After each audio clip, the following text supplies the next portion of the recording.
Hello guys, welcome back to the channel the Zorawar classes. और आज हम बात करने वाले हैं फिज़िक्स के एक टॉपिक के बारे में जिसका नाम है Newton's law of motion.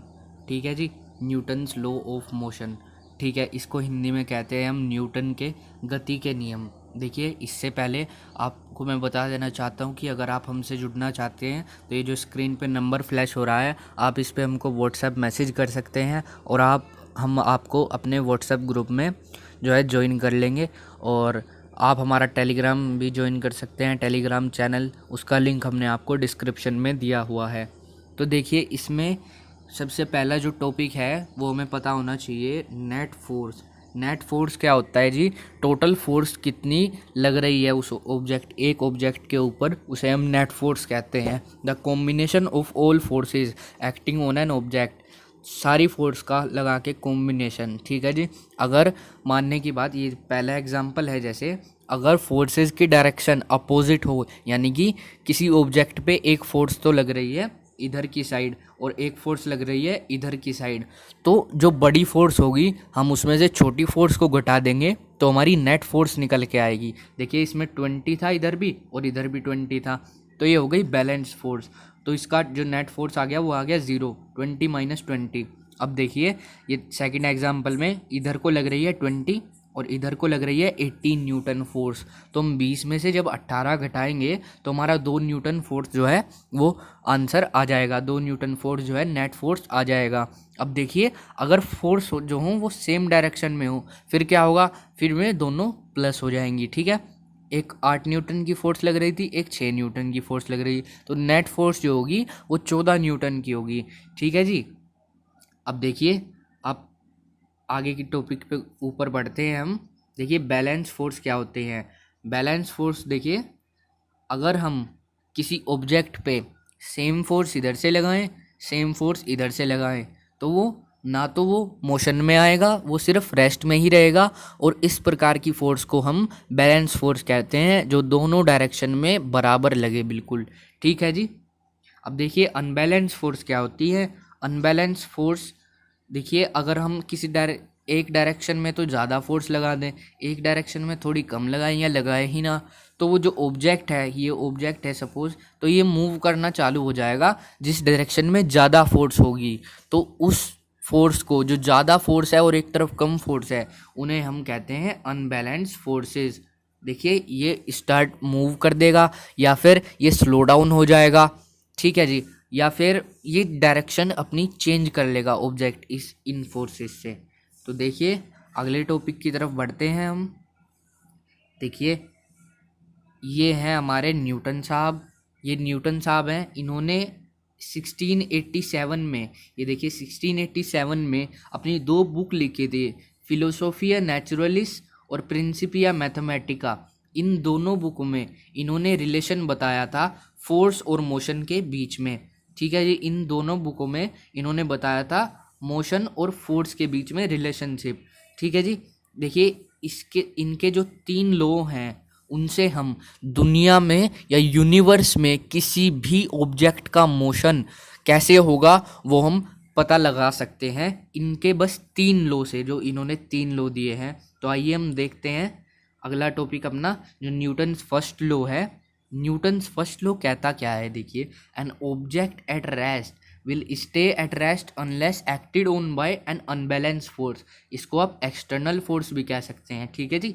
N object in motion will stay in motion at the same speed and in the same direction unless acted on by an unbalance या एक्सटर्नल फोर्स। इसका कहने का मतलब क्या है? देखिए, अगर कोई ऑब्जेक्ट मोशन में है तो वो मोशन में ही रहेगा जब तक उस पर कोई बाहरी फोर्स या बाह्य फोर्स जो है हम अप्लाई नहीं करेंगे, या बाह्य फोर्स अप्लाई नहीं होगा, वो जब तक मोशन में ही रहेगा। और अगर कोई ऑब्जेक्ट रेस्ट में है तो जब तक हम उस पर फोर्स नहीं लगाएंगे कोई एक्सटर्नल, तो वो रेस्ट में ही रहेगा। इसको हम न्यूटन का फर्स्ट लॉ कहते हैं। देखिए, अब हम इसको एग्जाम्पल से समझते हैं। देखिए, जो इसने ये जीप दिखाई है, ये देखिए ये जीप है, ये जीप चल रही थी तो ये मोशन में थी पहले, और ये एक ब्लॉक है, कोई वुडन ब्लॉक कह लीजिए इसको, तो ये वुडन ब्लॉक से जैसे टकराई तो वुडन ब्लॉक ने इस पर फोर्स अप्लाई की, और जब इस पर फोर्स अप्लाई हुई तो ये रेस्ट में आ गई। ठीक है जी, तो इसको हम कह सकते हैं न्यूटन का फर्स्ट लॉ का एग्जाम्पल। इसका ये एक्सटर्नल फोर्स इसने अप्लाई करी, ये मोशन से आ गई रेस्ट में।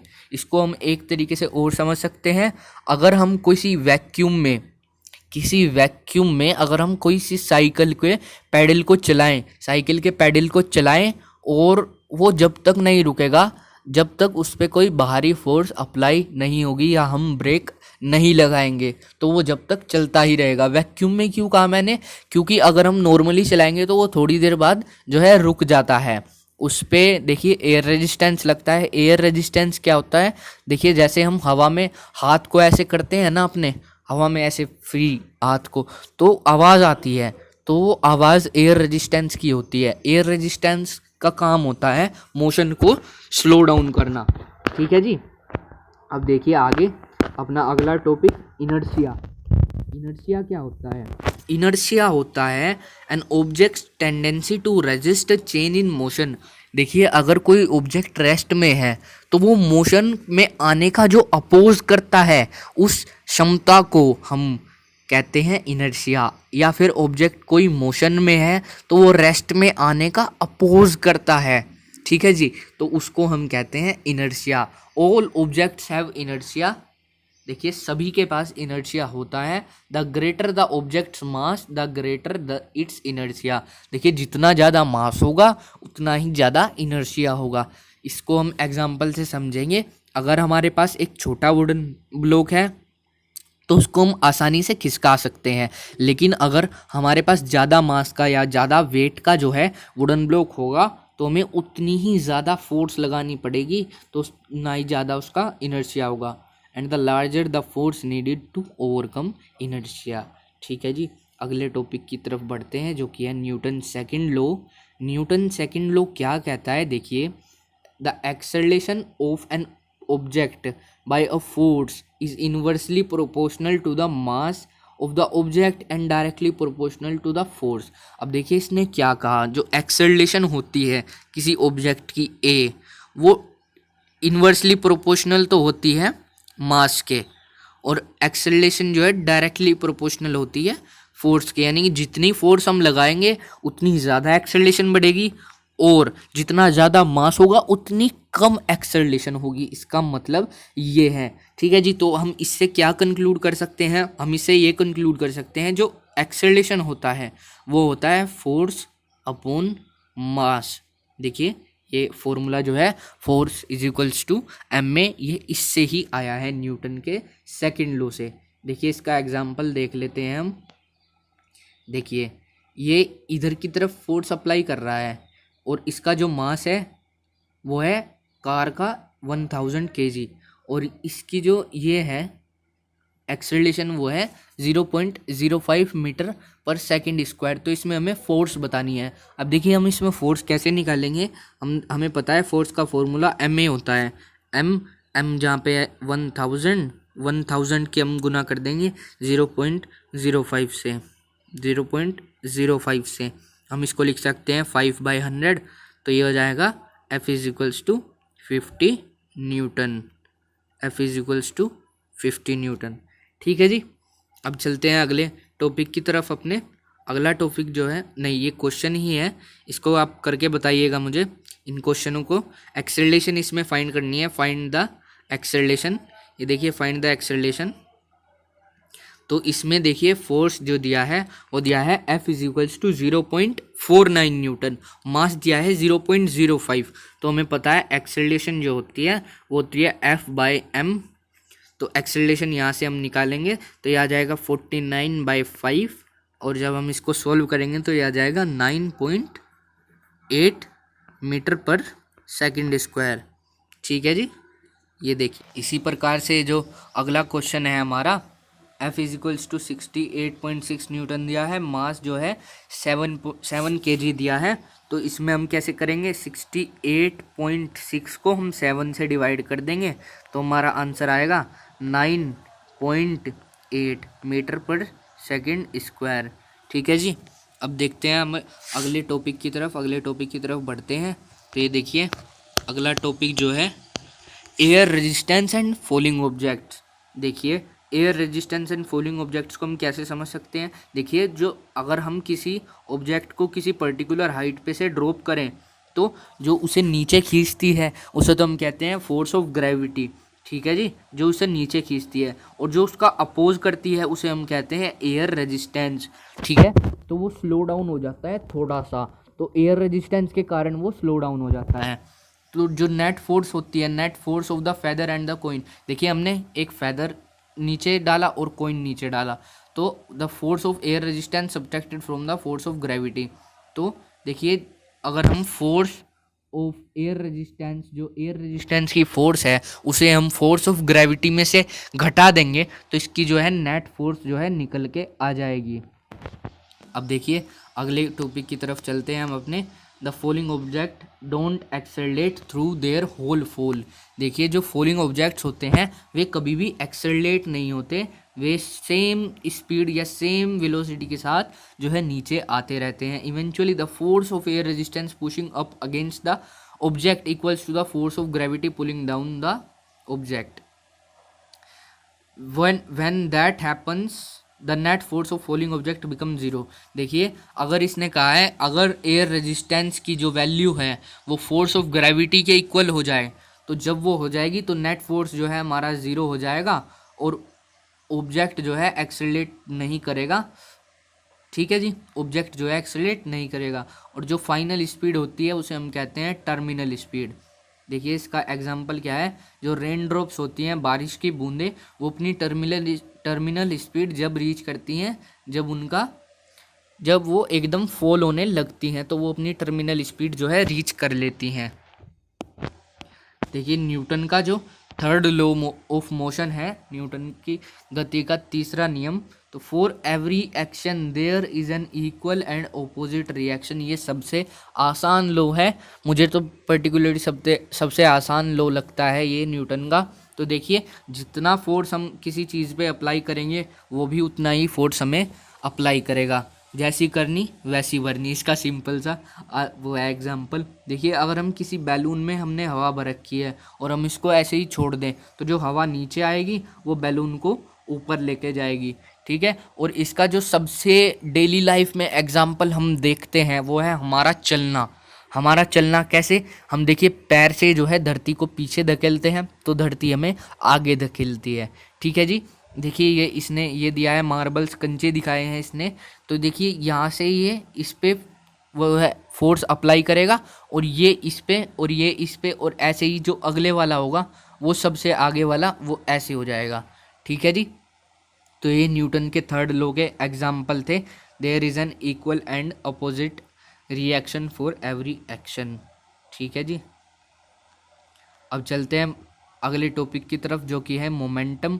मोमेंटम क्या होता है, मोमेंटम होता है product of mass and velocity of an object, ठीक है जी। द प्रोडक्ट ऑफ, इसे हम पी से डिनोट करते हैं, product of mass and velocity of the object is known as momentum. Momentum देखिए कैसे होगा, देखिए अगर कोई एक ट्रक आ रहा है बहुत तेज स्पीड के साथ, उसका मास बहुत ज़्यादा है तो मतलब उसका मोमेंटम होगा बहुत ज़्यादा, ठीक है जी। अगर सेम स्पीड के साथ एक कोई कार आ रही है जिसका मास काफ़ी कम है ट्रक से, तो जो मोमेंटम होगा कार का वो बहुत ही कम होगा मोमेंटम ऑफ ट्रक से। यानी कि अगर कोई वही ट्रक किसी दीवार को हिट करेगा तो उस दीवार पे ज़्यादा इम्पैक्ट पड़ेगा कार से, अगर वो उस दीवार को कार भी हिट करेगी तो, ठीक है जी। Momentum is equals to mass into velocity, इसे हम पी से डिनोट करते हैं। मास इंटू वेलोसिटी इसका फॉर्मूला है किलोग्राम मीटर पर सेकंड, या फिर किलोग्राम ऐसे हम इसको डिनोट कर देते हैं, ये देखिए किलोग्राम मीटर पर सेकंड, ठीक है जी। Law of conservation of momentum देख लेते हैं, ये हमारा लास्ट टॉपिक है आज का, law of conservation of momentum. देखिए अगर कोई दो ऑब्जेक्ट हैं तो उनका मतलब मोमेंटम जो है वो कंजर्व रहेगा पहले भी और बाद में भी। अगर कोई ऑब्जेक्ट है उसने किसी दूसरे ऑब्जेक्ट के साथ जो है कोलाइड किया, तो वहाँ पे law of conservation of momentum लगेगा। States that any time objects collide, ठीक है जी, the total amount of momentum stays the same. अगर कोई ऑब्जेक्ट है किसी स्पीड के साथ जा रहा है, जैसे मैंने ट्रक वाला एग्जांपल दिया था, तो वो जो ट्रक है वो किसी दीवार के साथ जो है टकरा गया और वो अपनी दीवार को अपने साथ लेके चल दिया, मान लो ऐसा, वो जो है दीवार को अपने साथ लेके चल दिया, तो जो उसका पहला मोमेंटम था और जो उसका बाद का मोमेंटम था वो सेम रहेंगे। फर्क क्या पड़ेगा उसमें, दीवार की जो है मास जो है वो चिपक गया, दीवार जो है उसमें चिपक गई, तो दीवार का मास उसमें ऐड हो गया, तो इसी प्रकार से उसकी वेलोसिटी कम हो जाएगी। तो जो मोमेंटम है वो सेम रहेगा हमारा, ठीक है जी, मोमेंटम हमेशा सेम रहता है, इसे ही हम law of conservation of momentum कहते हैं। इसका जो फॉर्मूला होता है वो होता है m1v1 बराबर m2v2। देखिए ये इसका होता है फॉर्मूला, m1v1 बराबर m2v2, यानी कि जो पहले मास था, जो पहले वेलोसिटी थी उनका प्रोडक्ट, जो बाद में मास हो गया और बाद में वेलोसिटी हो गई उनका प्रोडक्ट, इसे हम कहते हैं law of conservation of momentum. तो बस गाइज आज की वीडियो में इतना ही था। ये फिजिक्स का कुछ आसान से टॉपिक थे, मतलब इसमें न्यूटन्स लॉ ऑफ मोशन में। तो ऐसी ही और वीडियोस देखने के लिए आप हमारे चैनल के साथ जुड़े रहें और ऐसी साइंस की और वीडियोस मैं लाता रहूँगा। Thank you.